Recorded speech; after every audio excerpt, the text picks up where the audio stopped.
Hi, I'm James P. Friel. And I'm Dean Holland. It's time to fasten your seatbelts, boys and girls. That's right. If you're an entrepreneur who's wanting to take your business to the next level and have a bit of fun while getting cutting-edge advice on your business, marketing, and sales, welcome to Just the Tips, arguably the best podcast in the entire world. I guess that's good, right? Yeah, sounds good to me. All right. That was easy. That was the easiest thing we did all day. Hey, what's up, everybody? Welcome to another episode of Just the Tips. This is your host, James P. Friel. I am thrilled that you guys are here with us today. We got something super, super important to talk about overcoming today's entrepreneurial epidemic, and we will dive into that in just 1 second. Speaking of entrepreneurs, I see him cresting the horizon on his white noble steed. Ladies and gentlemen, welcome to the studio, the one, the only bearded wonder from the United Kingdom, Mr. Dean Holland. Woo! Woo! Cresting over the hill, holding his tips. Tips. Plural. Dude, I love that you're wearing the t-shirt today, and I got a surprise for you under my hoodie. Oh! Just the tips swag. There we go. Yeah. This is almost going to be legacy swag. This is like antique. This is collectors soon because we have maybe some new stuff coming, right? No, we got some cool new designs coming out. If you guys want one of the OG ones and one of the new ones, write in or dial in. Call us today. Anybody who calls today is going to get a free t-shirt. Okay. Oh. Yeah. Hold on. Let me pull up the number here. Oh, there we go. Thank you, Dan. 888-627-6008. If you're international, we'll still send it to you. 323-744-4831. Anyone who calls in on today's show gets a legacy t-shirt and one of the new ones that nobody's even seen yet besides you and me. Doesn't even exist. You'll get like number one, print run number one. Do you have any idea how valuable that t-shirt's going to be? I hear just the mention of it. The price is shooting up faster than Bitcoin right now. Yeah, that's absolutely the bids are coming in to get version 1, just the tip t-shirts. Yeah, in 6 months' time, it will take 1 Bitcoin to buy 1 t-shirt. That's going to be the conversion rate there. Yeah, and we all know what happened with the crypto stuff. Don't miss out on the t-shirts. Come on. Yeah, that's right. Anyway, so we have a different sort of topic today. Than we usually talk about, and we've presented this as possibly the biggest epidemic facing entrepreneurs today. Indeed. And it's not what it's not health related. It's not something like, you got to go get a vaccine for. It's nothing like this. You don't have to stop traveling. Well, maybe you should stop traveling.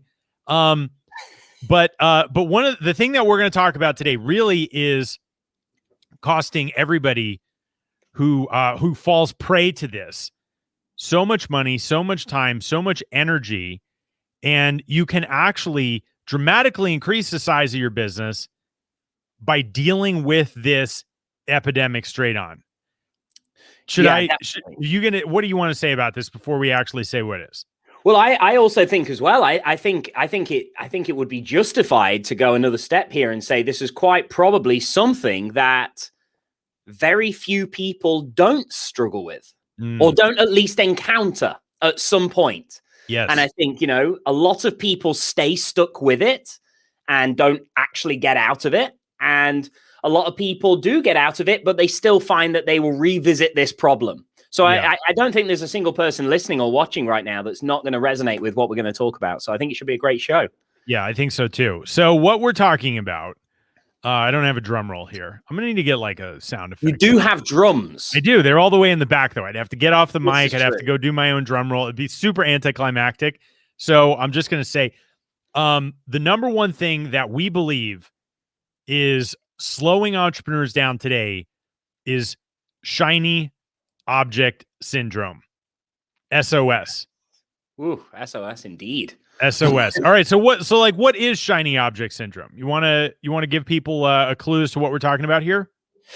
Yeah, I guess like the way in which I would interpret shiny object syndrome is like a constant distraction or an attraction to something that looks exciting, new, potentially, something that's going to make you a fortune or something, some kind of attractive, appealing looking thing that ultimately, more often than not, is pulling you completely away from what you should be doing. Yeah. Yeah, well, it's the lure of the easy path. It's the idea that there's a silver bullet out there that you haven't found. It's the grass is greener on the other side. Yes. One of my favorite things to say is the grass is greener on the other side of the fence because it's fertilized with bullshit. Oh, I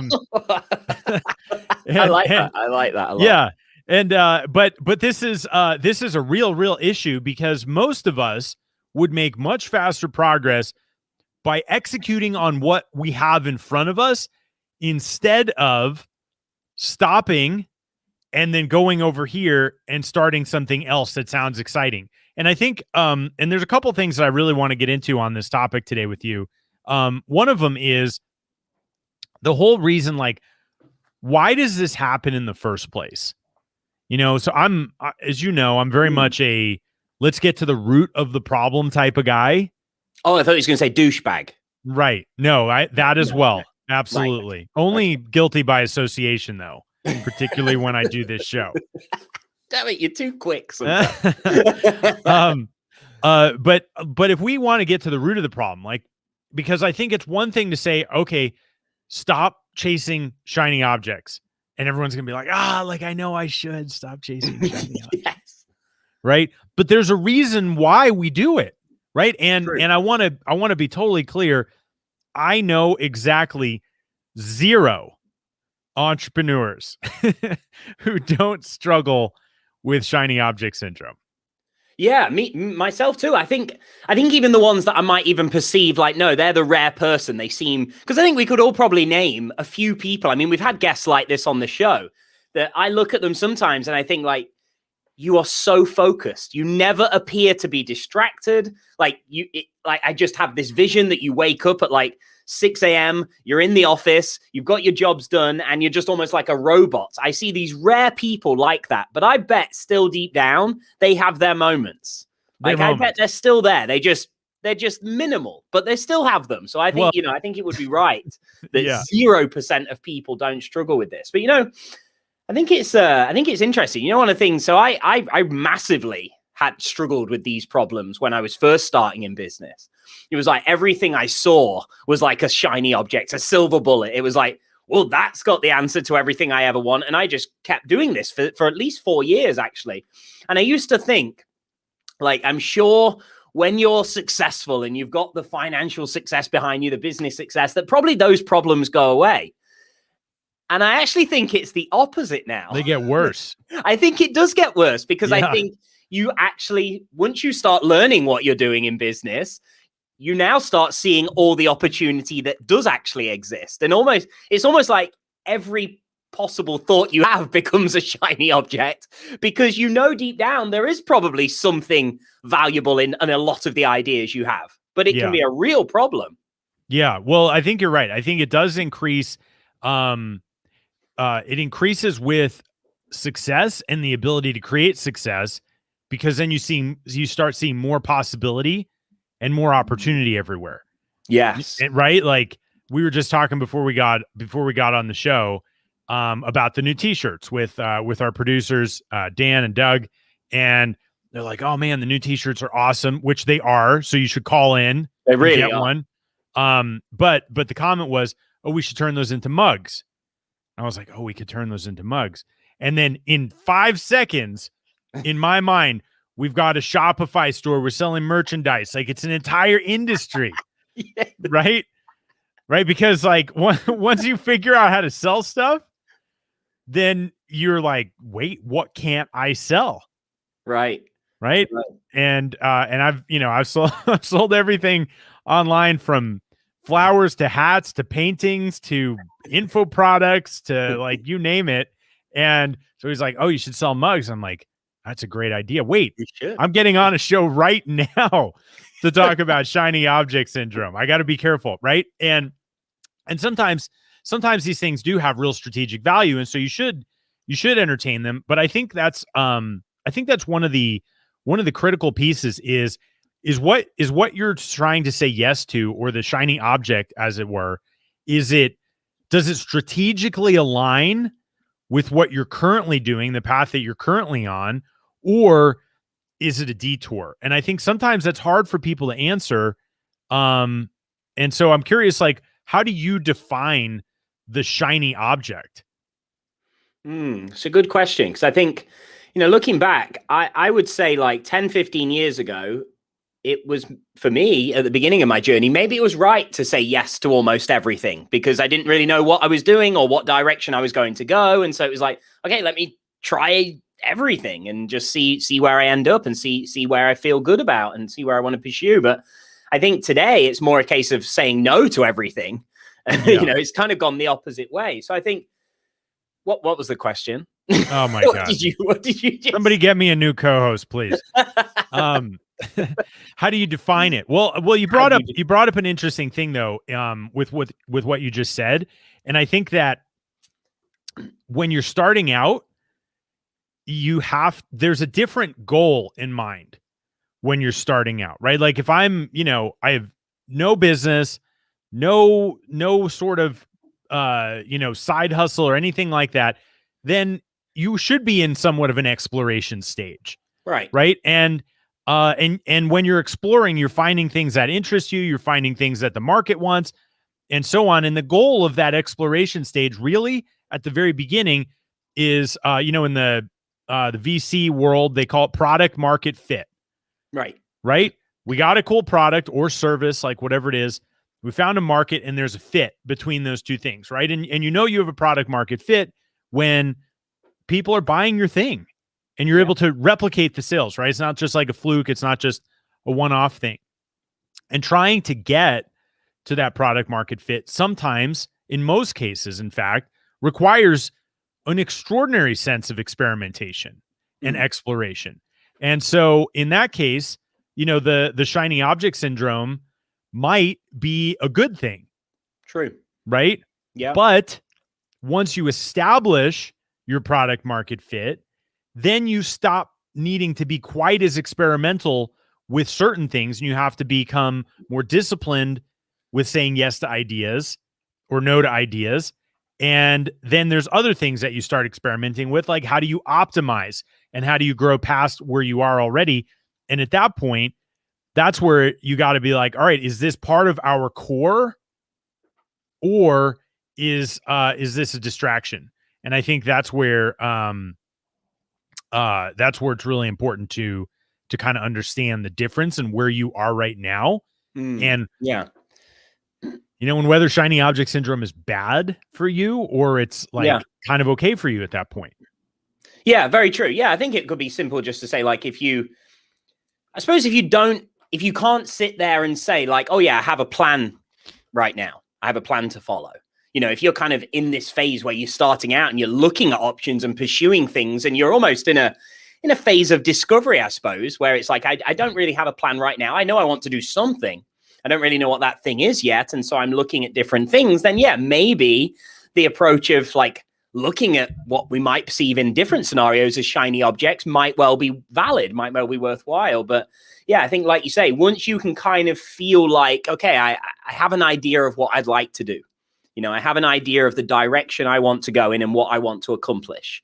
Once you start to piece things together, I think this is where it starts to become more and more important that the focus starts to come in, that channeled focus to say like, right, anything that comes along that isn't directly contributing towards moving me closer towards where I now want to go, then that's got to be deemed as like, okay, it's a distraction or it's a shiny object. And I think one of the, it's not about necessarily saying no forever to things, is it?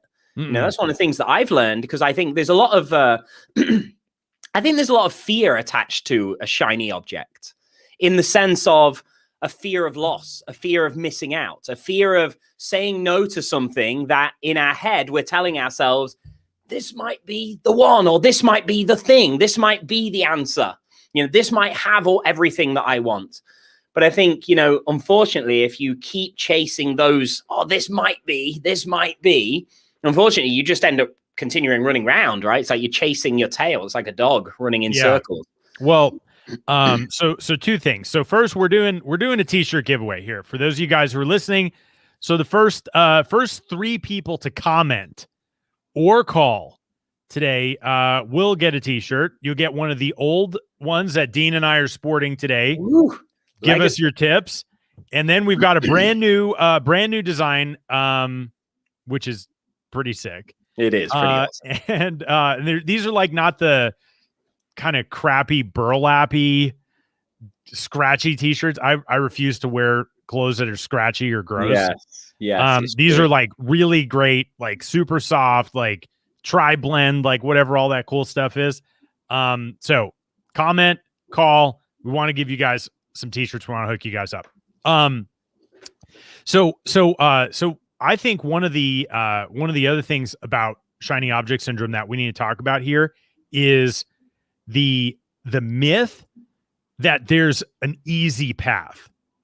Right. Okay. Because I think deep down, all of us are like, that looks easier than what I'm doing. I'm going to do that instead.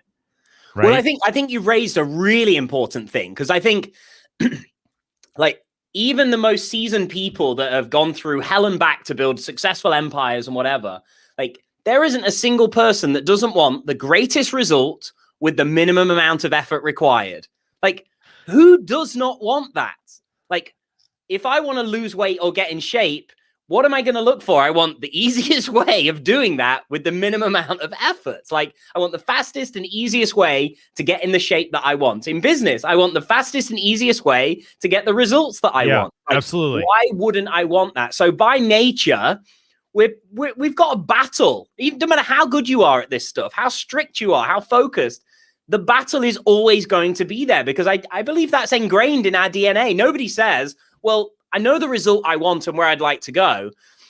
What's the most difficult way of getting there? Yeah, exactly. Like, I'd like the most challenging path to get to my destination. I want hills, I want fences, I want turbulence, I want rough, raw, SAS style. I want warriors with flaming swords trying to chop my head off on the way to get there. Right. Yeah. So ingrained in our DNA, our every being is the outcome we want with the least amount of effort required in the fastest time possible. Yeah, absolutely. I got to laugh. We got a couple comments here. But one person said, I'm in for a t-shirt and to be your replacement for Dean. So, so just, you got a target on your back now, buddy.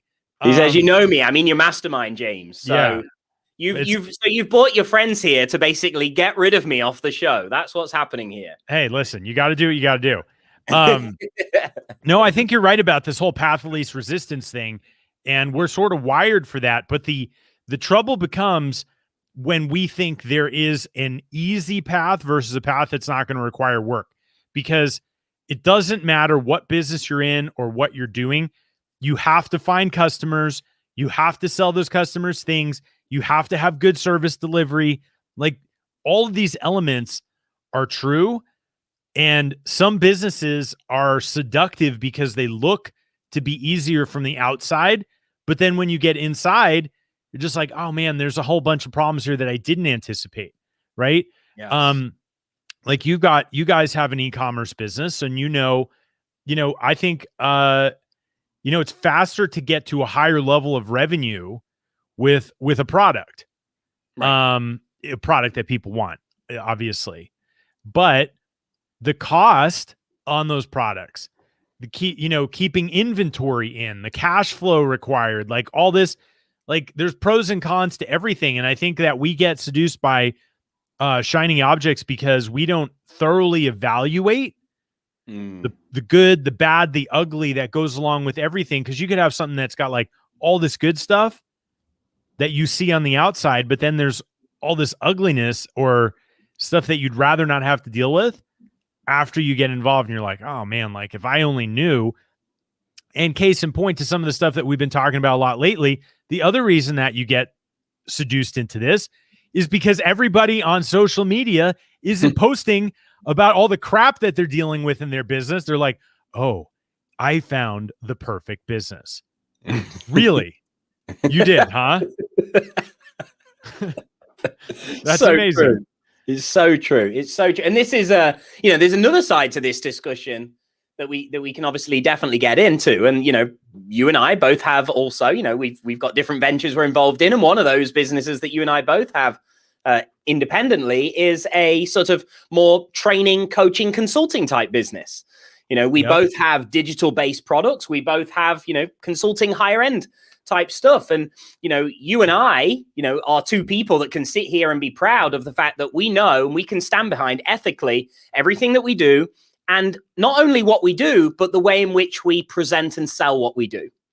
Yeah. I think it would be very fair to mention alongside this shiny object syndrome that, yes, this is something that we as an entrepreneur have to battle and struggle with in our own quest of creating the life that we want, building the business that we want.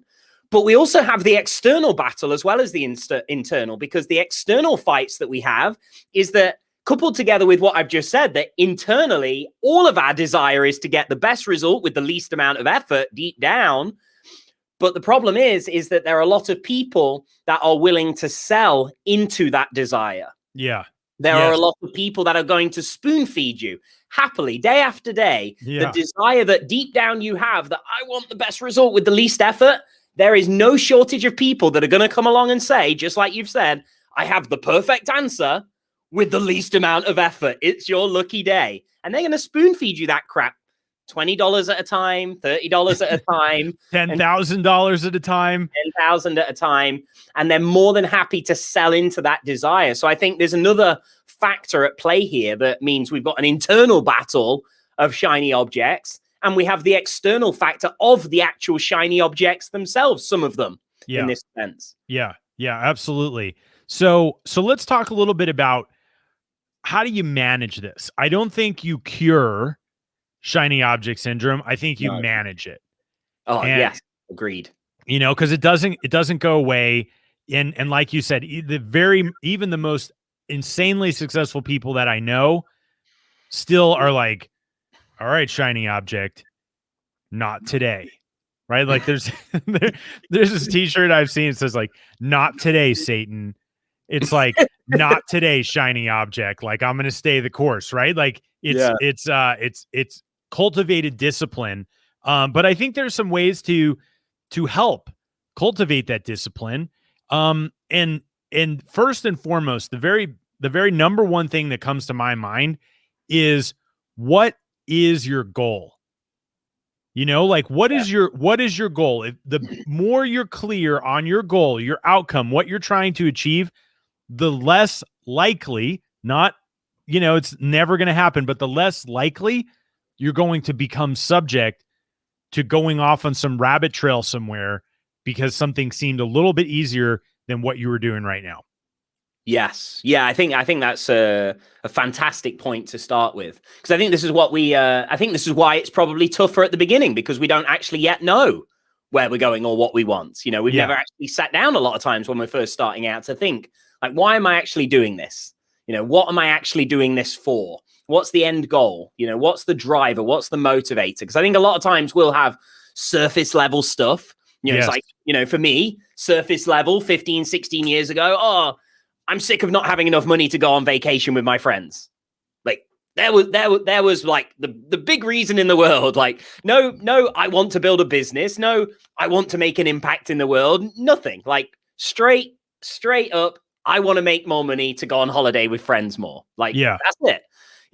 Which really deep down, that's not going to see you through the tough times, is it? I want to make more money. I hate my boss. They may or may not see you through.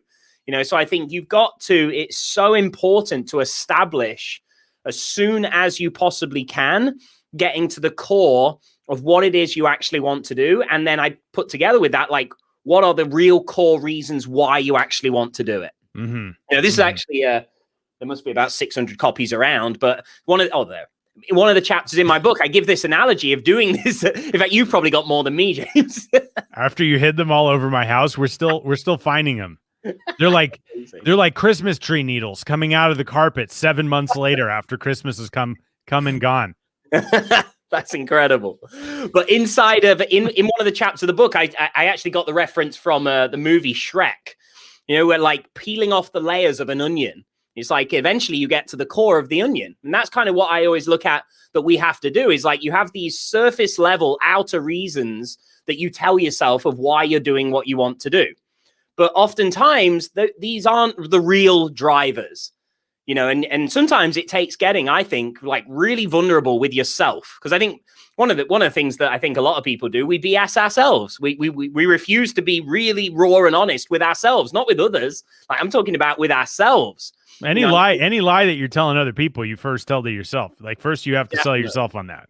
Definitely. Absolutely. And I think if you can get down to that core reason, you know, that you need, in my opinion, you need something so strong, so compelling that drives you to do this, that you literally do wake up in the morning and you don't need an excuse you don't need to muster up like, oh, I don't want to get out of the bed today. Like you need a driver so exciting that before an alarm even goes off, you're out and you're getting ready. You're in the shower because you can't wait to get back to doing that thing that you were doing. Yeah. You know, and yeah, I think without that, you know, I bet you've had times, James, you know, where you've had that and you've had that feeling. And I bet you've had times where you don't have that feeling. And it is infinitely harder to stay focused and not get distracted when you lack that clear driver, that clear, motivating, compelling reason why you want to do the things you claim to want to do. Yeah. Yeah. So I got a couple thoughts on that. First, just a shout out to Ben. Hey, it's Ben. Good to What's see up, man? Keep the comments coming, you guys. We're giving away t-shirts today. You know, I think one of the other things that sort of gets in people's way with things is believing. So I agree with what you just said. Thank about, you. Like you need that driver. Hold on for a second. I'm also going to disagree with what you said. Okay. Okay. Thank you. Yeah, no, I didn't want you to think like you're just getting a hall pass. I thought we were going to have a moment there where we were getting on and vibing Dude, together. I don't even need to have a moment. I got a guy listening here. He's ready to replace you in like 5 seconds. Like we're just going to go straight at it. Prove my worth right now. I'm fighting for my life. Thanks to J-Rock in the comments there. I know it's like an episode of Gladiator or something. So, so I think that you're absolutely right. Like you do need a driver that you are excited about, right? That gets you up in the morning. You can't wait to do it. The challenge is thinking that every single day your motivation is going to be high and it's going to be constant, because it's not, right? There's like these phases, like you study like motivational theory, which I'm sure you're reading at, you know, at night before you go to bed as well. Little Sometimes bit. I don't sleep just to read that. Right. Yeah. Behavioral motivational theory, like 17th edition. So anyway, the thing is, in the beginning of anything, it's exciting, right? There's like it's new, it's fresh. It's like, it's sexy. I can't wait to talk about it. Like you won't shut up about it. Right. And it's the same, like, you know, anybody who's, you know, fallen in love and been in a relationship, like the beginning of that relationship is intoxicating. Right. Yeah. And it doesn't mean that after that sort of intoxication wears off, the relationship sucks. It just means that at the beginning of these things, there's like this surge of excitement, and that's expected and that's good. But there's going to be a dip in that motivation, right? Because then it's going to become real. You're going to be like, oh man, like this is what it really takes to make this thing successful. This is what it really takes to get things to the next level. And I think the people who can stay focused and avoid falling prey to shiny object syndrome are the ones who find joy in the discipline of being consistent. Oof, one of those sick, twisted individuals that finds pleasure in that. Yeah. It's like, oh man, like it feels good to work towards what I'm working towards, right? I don't need that rush of endorphins and dopamine and all that stuff all the time. It's awesome when we have those victories and we want that. But that if you think that that's the way it's always supposed to be every single day, then you're naturally going to be looking for these shiny objects, because you're going to think that the thing that I have is wrong or not a good fit because I'm not feeling that way, because you have this unrealistic expectation about what it's supposed to be like. Oh, such a good. In fact, you know what? Just listening to your wise words there, my friend, you've just reminded me of a conversation I was having with Robin, my wife. And before you get into that, this guy's coming on all like he wants to know if he can ride in on your horse. Whoa, we haven't even let the horse visit the show yet. I know. Let alone start passing him around. I know. Ben says, "What t-shirt up for grabs?" Ben must have tuned in a little late. Yeah, there. yeah, dude. We're gonna send you a t-shirt, Ben. Make sure those of you guys who are commenting and all that stuff, make sure you stick around so we get your details to send your t-shirts. We're pumped to do that. Yeah. Well, I know Ben, so he's one of yours. So we both have ties. I started messaging people. I'm thinking James is ganging up on me here. He's brought his crew to the stream. Yeah. I'm like, I need some friends. I need some friends to come and help out. but no, so we don't get off track. Just jumping back to what you were just saying. So I feel like I had a bit of, this is funny, 16 years in business now, or 10 plus years in business properly now. And I feel like only in the last few months did this actual lesson hit me. And it's exactly, I'm not saying anything that you didn't just say here, but just how it hit me. I said to my wife, I said, you know what's funny? What I've realized is that we chase the high, meaning, like this entrepreneurial roller coaster that we always, everyone always talks about. And like, when you're on that part where it's coming down and things feel so challenging, so tough, so hard every day, like you think to yourself, why am I going through this? This doesn't seem fair. Like, why is it? And you mentioned it earlier, like social media. Why is it when I look at, I look at my peers or people, that I respect, everything seems to be going good for them. They seem to be riding the high all the time on this roller coaster. Why do I feel like I'm racing downwards most of the time just to enjoy these little pieces of up? And I think, what I've realized is that is the game. Like, there is never going to be a time where you are constantly riding the high, because at some point, there is going to be the next challenge you encounter. And those challenges, what I've realized after all these years, it's taken me all this time to realize something that I should have seen straight from the beginning, is there is always going to be a new challenge to face. Always, like on a daily. And if you happen to have a lucky day where there are little challenges or minimal, or even maybe one day there might be no challenge and you can just get in your zone and get things done, that's the rarity. That's the lucky day. The common day is I am taking on challenges day by day, one after another, and I'm successfully going through these and hopefully beating them in the way that I want to. Yeah. And I think that almost, I don't know, fantasy land that we can sometimes get ourselves into the zone of, where we believe that it's possible to not face any challenges and to have a business that's always plain sailing. I think, unfortunately, even that desire will set you up for a fall, because you're always going to chase this shiny object scenario that is never going to be realized. And I think the moment that we can all have this change, this shift, this epiphany almost, that really when we're in business, our job is to successfully overcome challenges day in, day out. To me, the game actually gets easier and more fun, because you almost look at your challenges as the challenge. It's like, okay, what am I going to beat today? Right. Yeah, absolutely. There's a meme I pulled up because I had read a little while ago that I really liked, and it was about everything. Everything is hard. And maybe that's not a popular opinion, right? Because I'm not here to spoon feed you something to make you feel good. I'm here to hopefully inject a dose of reality into your day. But it's a feel good, to be honest. Right.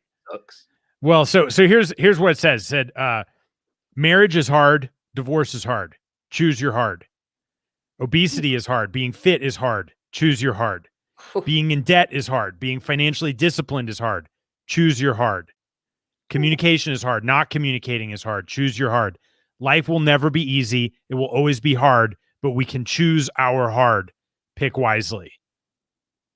Ooh, right. That's it for today's show. We'll leave it on that. That's it. Just came here to broadcast a meme to everybody. No, but I feel like there's so much truth in that people want to run away from what's hard. And that's why we run towards these shiny objects, because we're running away from things that feel hard. But the truth of it is, the shiny object is going to be hard too. Yes. That's the thing you got to recognize. And that's the fastest way that I know to like overcome the impulsive desire to jump on every single shiny object that comes your way. Because the reason that you want to do it is because you think it's going to be easy, right? Look at all the people we talked about them, a month ago, whenever, with the GameStop stuff. Oh, yes. Right. Everyone's like, oh my God, finally something easy. Yes. No. A lot of people lost a lot of money. Why did they lose a lot of money? Because it was a shiny object they thought was going to be easy. Turns out it was harder than they thought. Yeah. And they lost a lot of money. Very few people got into that and made a ton of money. And that's not even the point of this. It's not about that. It's about no matter what you pick, it's going to be hard. Yes. Right? Yes. Such a good way of looking at it. Because I think you're right. Like, most people wouldn't word something in that way, because who wants to listen to that? Everything you do is going to be hard. Like, oh, you're depressing. Go away. No, exactly. Like, he wants to hear that message, but that's the truth. That's the reality. That is what we face. And I think if more people were just open and honest like that, like, hey, like, there is this thing that you can do, and if you work really hard at it and you do so consistently over a longer period of time, then it's quite possible that you could get everything that you want. Yeah. But it's going to be very difficult. It's going to be challenging. There's going to be times you want to quit. There's going to be times where you want to do something else. But if you can find the strength to actually stick at this and do this, then it will be worth it. Yeah. It's like, oh, well, that doesn't, but this guy over here just told me that actually you're wrong and you're making it harder than it needs to be. Yeah. Well, that's it. You got to put on your thinking cap, right? To go back to like grade school. I remember my teacher's like, all right, class, it's time to put on your thinking cap. I was like, yes. Where is this thinking cap? I need one. Right. But it's the process of thinking and being like, is this really going to be easier, or is it just going to be easier at the beginning because I'm excited about it? What you just said reminded me of a story I heard a long time ago. There's a famous violinist, Itzhak Perlman. And he's, been playing the violin for most of his life. And he got done with this concerto, and somebody from the audience who was very, very moved by the performance came up to him and said, Mr. Perlman, that was the most beautiful thing that I've ever heard. He's like, I would give my life to be able to play like that. And Perlman replied to the guy, I have. Ooh, yes. Right? Like choose what you want and go for it. Because you can have virtually anything that you want, but you can't have everything. You gotta choose. And so do the thing that gets you in the direction for what you really want to have, what you want to create, who you want to become. That's what's so important, because every road's going to be hard. If you watched a movie where there was no conflict, and like, that would be the most boring movie ever. Right. Even Superman has kryptonite, right? Batman has a Joker, and the whole other cast of villains. Like, all the Avengers had Thanos. Like, this is like, that's a microcosm of how life works. There's challenges that you got to overcome, and who you've got to become to overcome those things. And people get sucked into shiny object syndrome, I believe, at the root cause, because they think there is an easy path. Yes. Oh, they desperately want there to be. They want there to believe that. And you know what the thing is? The person who's running around trying to find the easy path, like, if we have one person, we both start on year 0. One person's like, this is what I want to create, and I'm going to stick with it. And then another person who's like, this is what I want to create. Oh, wait, maybe this is what I want to create. No, how about this? This looks easier. 1 year, 3 years, 5 years out, the person who's running around chasing all these shiny objects is not going to be nearly as far along as the person who just sticks with it. Very true. Under no circumstances. Yeah, very true. So is there I think we got to throw out some more tips. Okay. I think we've we spoke about like certain things as to how to help overcome this, like, getting clear on what, having a strong, compelling driver, acknowledging that it's going to be hard. I got another one that I've used and I've shared with people, and it's been super helpful. So, and I learned this from my first mentor, Keith. I have a shiny object file. Oh. Okay. So you got to have a place for these things because they're not going to go away. Because if I'd love to read your shiny object file. You do not want to read my shiny object file. It's got all manner of things in there from like the last 10 to 15 years. I go in there sometimes and I'm like, what was I thinking? Right, you sometimes browse down it and think, could I get arrested if this fell into the wrong hand? But the idea is when you have an idea, something that seems shiny, something that's not aligned with what you're doing right now, capture it, write it down, and periodically, just like you take a trip to a museum or wherever, you take a trip to your shiny object file and you go in there and you browse the halls of the shiny object file. And you know what? And I've had this experience too. This isn't just an exercise in like getting things out of my mind. It is that, but it's not just that. It's also, there might be good ideas in there that eventually are strategic and you should take action on. Right. So the way that I look at it now is I put things in there as soon as I recognize that they're coming up, right? Like, oh, okay. All right. So like case in point, we talked about earlier, we want to do mugs for the show. Yes. All right. That could be cool. I like that idea. Is that on any of my strategic plans right now? No. Could it be? I've had it on mine for a few years. It's the only thing that I've thought about doing. It's the only reason you've done this show is because you want mugs? Yes. Perfect. Now I can go from my shiny object file to your to-do list and we're good. Yes. Right? Perfect alignment. Right? But so I like it's a good idea. It's not like it's not a good idea, but it's going to go on my captured list. And then if it's not something I take immediate action on, then it's going to find its way to the shiny object file. And that's okay, because on a quarterly basis, I'm going to go through that shiny object file after I've looked at my plans for the quarter. Like, what am I trying to accomplish? And then I go to the shiny object file and I say, all right, can any of these things in here help me achieve that strategic objective? Right. Great. And idea. that's the routine that I use that satisfies the desire to like, I want to do something. Yeah. But also stay on course. Yeah, no, I think that's a great idea. And we just got a comment there off Jay. He said, store these ideas in Evernote and tag them. So similar idea. It's capturing the thoughts, capturing the idea, capturing the thing that might pull you in this direction, and then basically coming back to it periodically and saying, is it worth doing that thing and being pulled that way? Does this help? Does this serve where I'm going? So yeah, fantastic thing. And I actually have a very, very similar process. So I have our project management system, and I have a new folder now that's full of different categories of ideas. Because I don't know about you, but these ideas don't come because you sit down to think of an idea. These ideas come at the most random, worst times. I get ideas when I've just about to go to sleep. I get ideas when I'm just eating. I get ideas when I'm in the shower. I get ideas when I'm in the car and I'm thinking, oh my God, I've got nothing to even note this down. Yeah.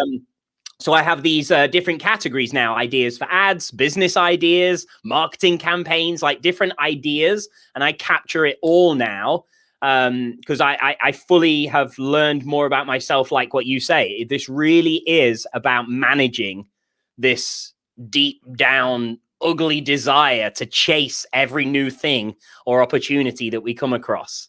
Absolutely. Absolutely. So what do you say we do a quick break and then we go to the news? Let's do it. All right. We'll see you guys in just a minute. We'll be right back with News with Dean. All right, you guys, we're interrupting this incredible episode to bring you a very important announcement. And that announcement is the new Just the Tips members area.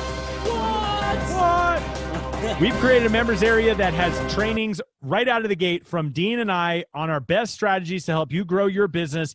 And many of our guests that we've had on the show have offered to put some of their best stuff inside the members area to help you guys have access to all sorts of content that'll help you grow your marketing, grow your sales, make sure you're staying on top of your business, and you can work on your business, not in your business, get more results in less time. I can't even like the reason you don't even hear Dean right now is he's galloping around the studio on his horse from sheer excitement. Dean, can you please stop galloping for 1 second and tell our good-natured listeners what's going on? Whoa there, horse.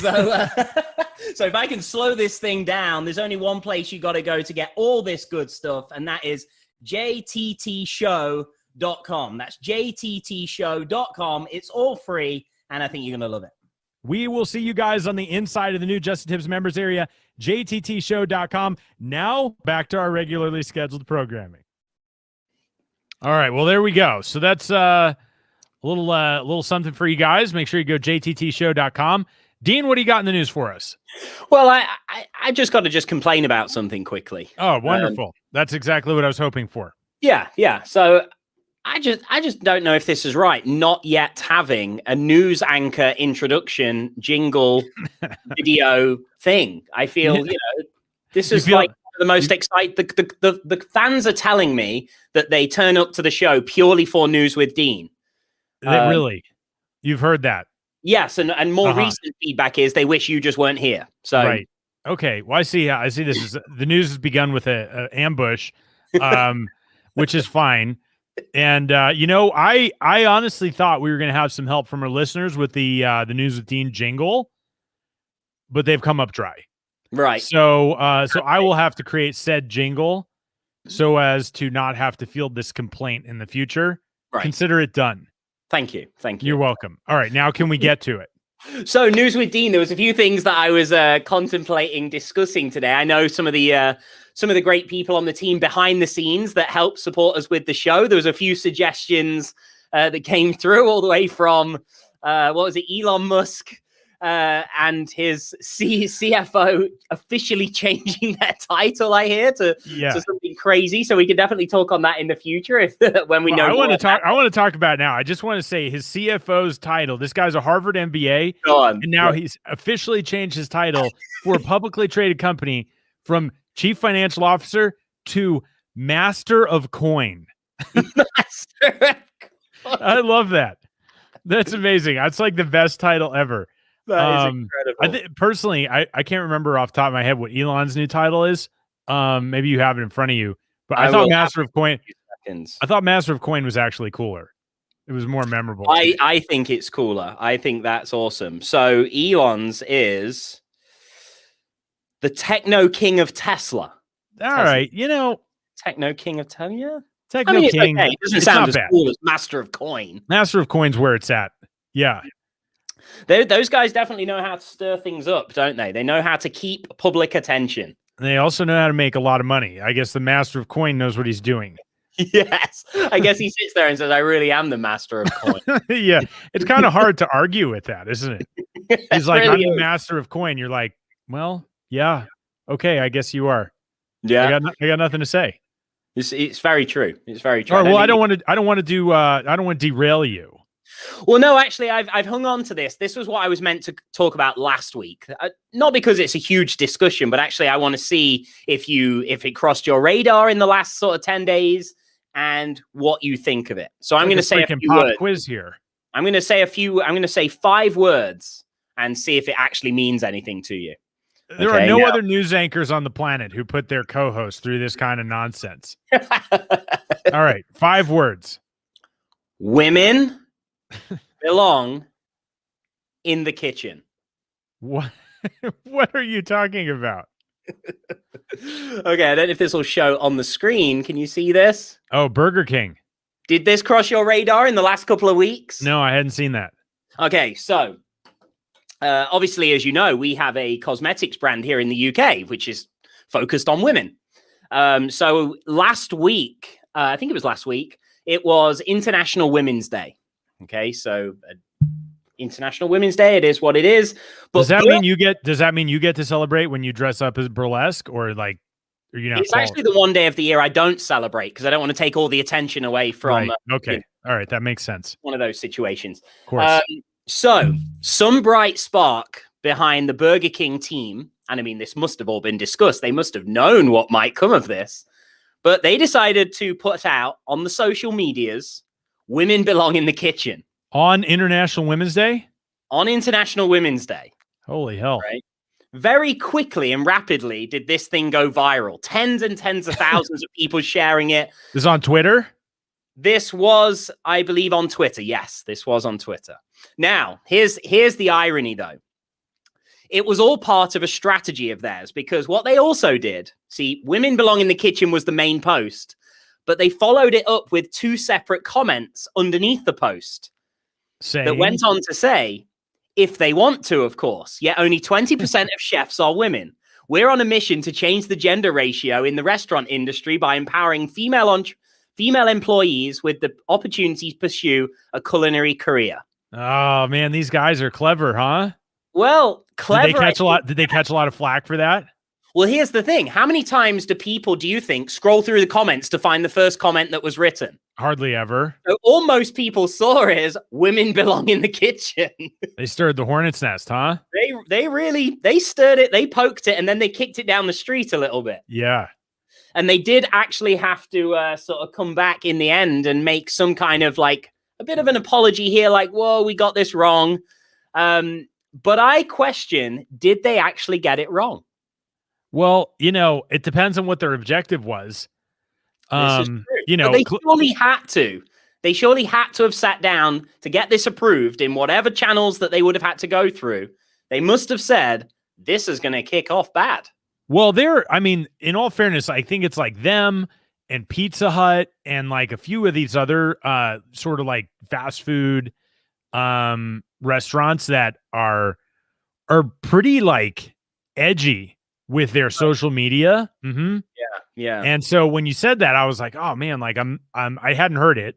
I'm not incredibly surprised, but at the same time, they get crazy amounts of publicity. Yes. By doing something like that. Well, here we are speaking about Burger King. Yep. Here we are, right? From a very, a short tweet. And if you dig into it, their message actually was like kind of positive, but they hooked you. Talk about a hook, man. Exactly. Yeah. On International Women's Day, "Women belong in the kitchen." Yeah. That's incredible. Yeah, I don't know. I mean, but I think it's easy when, you get all the publicity that you want and like all that other stuff. And you're like, all right, I'm sorry. Everyone's like, all right, they're sorry. But you got, millions of people talking about your initiative to actually have more female chefs. Yeah, I don't know. Right? Yeah. That's like they say, it's way easier to ask for forgiveness than is permission. And it seems like Burger King slipped one under the radar with that. Yeah, very much. I think it's not something that I think I could get away with. How about you? No, I don't think that's my style. But yeah, you gotta know your brand. You gotta know what you're going after, and you gotta know your audience. And publicity is publicity. Definitely. But there's a nice little, as much as we joke, like, "Oh, we couldn't pull off something like that," I think there's a nice little lesson tucked in there in the news for people to maybe, think about these things. How can I stir up, in the right way or wrong way, maybe, some controversy that gets attention? Ultimately, one tweet there, and they've created, I don't know, tens of millions of free advertising exposure. Yeah, exactly. They paid exactly $0 for that exposure. Exactly. But when you break it down, what they did is they selectively chose their moment, they chose their message, they had their strategy, and they went out and they did it. Yeah. And it got a lot of attention. I think a lot of times, a lot of us, we're almost scared to venture down paths that might be a bit more controversial because of fear of the backlash. But I think maybe there's a few great lessons there in terms of online advertising for us all to consider. Interesting. All right. Well, I think that's going to do it for us. Any parting shots on today's topic or anything else, my friend? No parting shots as such, but awesome to hear, awesome to read you guys, especially Ben and Jay, getting involved in the chat there. Awesome to hang out with you guys, and I'm sure everybody else listening and watching along as well. I think you guys get the t-shirts though, right? Absolutely. 100%. They're make sure you we'll get in touch with you guys, get your details so we can get you those t-shirts. Wear them with pride. Yes. That's my only request. Yes. Or disgust. Either way, be happy about it. Yeah, even if you want to there's a picture of Dean on there, you could cut his face out. You know, that'd be weird, but you could do it if that's what you want to. It's going to be your t-shirt. Anyway, we appreciate you guys. Make sure you subscribe. Tell your friends, your family, leave us a review. We'd love to hear more from you guys. This is great. Great episode today, Dean. Yeah, and, I think so. I even liked hanging out with you today. I don't know why, but I feel happy. And normally I come away and I cry. Yeah, you know? I'm not going to say anything. I'm just going to, the customary thing would be to reciprocate that, but I don't feel like lying in front of the public. So in any case, thank you guys. We will talk to you guys later. See you, everybody. Thanks for tuning in to Just the Tips, where we believe business should be profitable and fun.